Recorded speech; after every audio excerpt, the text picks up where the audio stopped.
पिछली सरकार में सरयू राय मंत्री थे और नियोजन नीति को इन्होंने ही मीडिया के सामने प्रस्तुत किया था और कहा था कि सबसे बेहतरीन और अच्छा नियोजन नीति है। लेकिन उन्होंने ये भी कहा था कि अगर विपक्ष को लगता है कि इस नियोजन नीति में संशोधन होना चाहिए तो वो भी द्वार खुला है। बाद में संशोधन भी हुआ और 100% स्थानीय लोगों को 3rd और 4th ग्रेड की नौकरी पूर्णतः रूप से रिजर्व कर दी गई। इस सरकार में वो नियोजन नीति रद्द हो गई है। अभी फिलहाल न्यूट्रल आदमी है, न्यूट्रल विधायक की तरह बोलिएगा, कौन अच्छा कर रहा है? जो कल जेएमएम कर रहा था वो अब बीजेपी सरकार ने इसको रद्द नहीं किया है, हाई कोर्ट में ये रद्द हो गई है। सरकार तो सुप्रीम कोर्ट भी गई इसके लिए, सुप्रीम कोर्ट भी नहीं सुन रहा है। सुप्रीम कोर्ट में तो फैसला आया नहीं, उससे पहले वापस ले ली नहीं, सरकार। सरकार फैसला एक तरह से आ ही गया है। सुप्रीम कोर्ट ने कह दिया कि आपका विचार करने लायक नहीं है। और दूसरी बात कि पिछली जब नियुक्ति थी उसमें ऐसा नहीं कि हमने कहा था कि ये बहुत अच्छी है और हमें प्रेस के सामने रखा था, ऐसा भी नहीं था।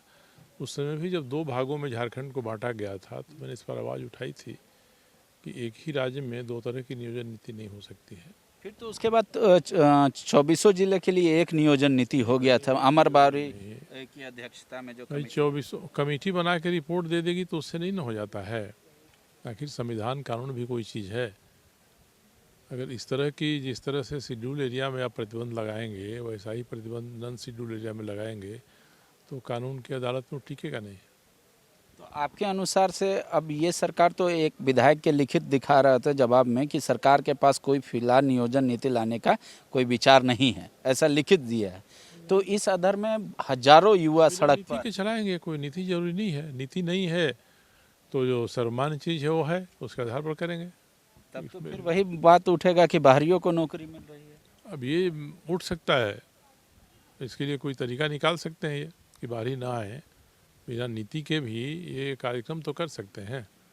कोई आवश्यक नहीं है कोई नीति हो।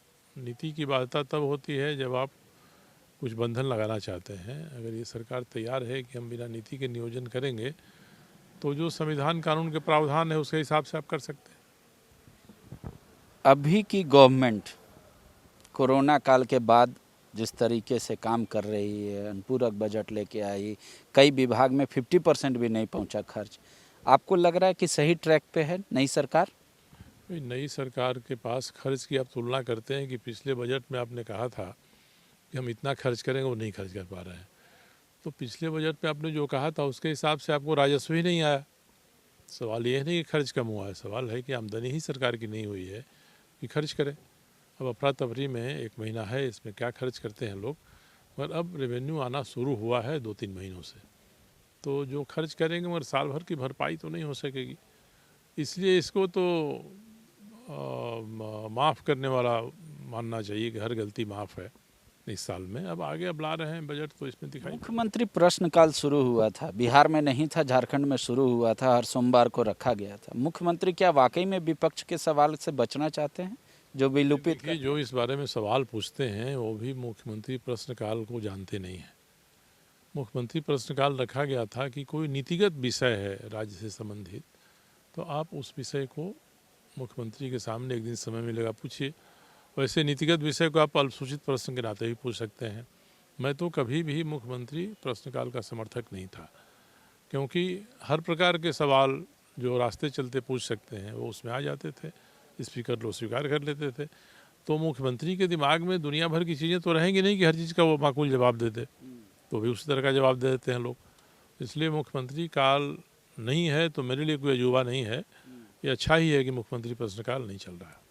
आपकी नज़र में, आपके भी दफ्तर में वहाँ पार्टी नया आप बनाए हैं, उसमें सुनते हैं डेली हंगामा हो रहा है, तोड़फोड़ हो रहा है, कई लोग आपके कार्यकर्ता पिटा जा रहे हैं, आप लोग भी पिट दे रहे हैं जमशेदपुर में। पार्टी में कहाँ हो रहा है सब? नहीं, पार्टी के अंदर नहीं, बीजेपी वर्सेस आपके कार्यकर्ता।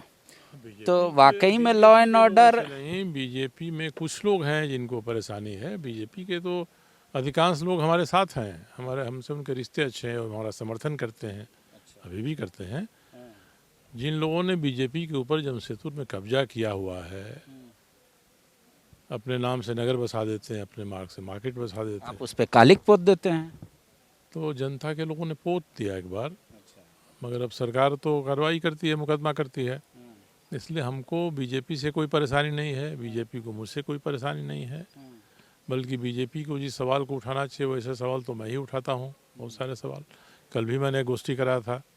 अच्छा, मैं ये जानना चाह रहा हूँ कि वाकई में लॉ एंड ऑर्डर खराब हो चुका है, क्योंकि आपका हम सिर्फ उदाहरण दिए कि जब दो पार्टी ऑर्डर ऐसा ही रहा है हमेशा से, और मुझे नहीं लगता है कि इस तरह के कामों में कोई लॉ एंड ऑर्डर बंदिश लगा से या कोई रास्ते चल ओवरऑल झारखंड में जो हत्याएं हो कोई जा रहा है पीछे से लंगी मार दीजिए तो क्या होगा, उसमें लॉ एंड ऑर्डर कहाँ आ जाएगा।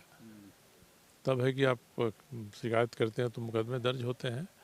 इसलिए कानून व्यवस्था में गिरावट कभी न कभी आ जाती है। बेहतर सरकार वही होती है जो इसको समझे और इसको सुधारने की कोशिश करे। अच्छा, आजसू के विधायक प्राइवेट पार्टी बिल के तौर पे ले आए हैं पूर्ण शराबबंदी की मांग। क्या आप सरकार से डिमांड करेंगे कि वाकई में उस पर चर्चा हो, और अगर उस पर सहमति मैं उनके इस विधेयक का पूरा समर्थन करूंगा। विवेकानंद विद्या मंदिर स्कूल एक CBSE affiliated English medium coed school है। हम शिक्षा के साथ संस्कार देते हैं। thefollowup.in. Like, share, and subscribe. www.thefollowup.in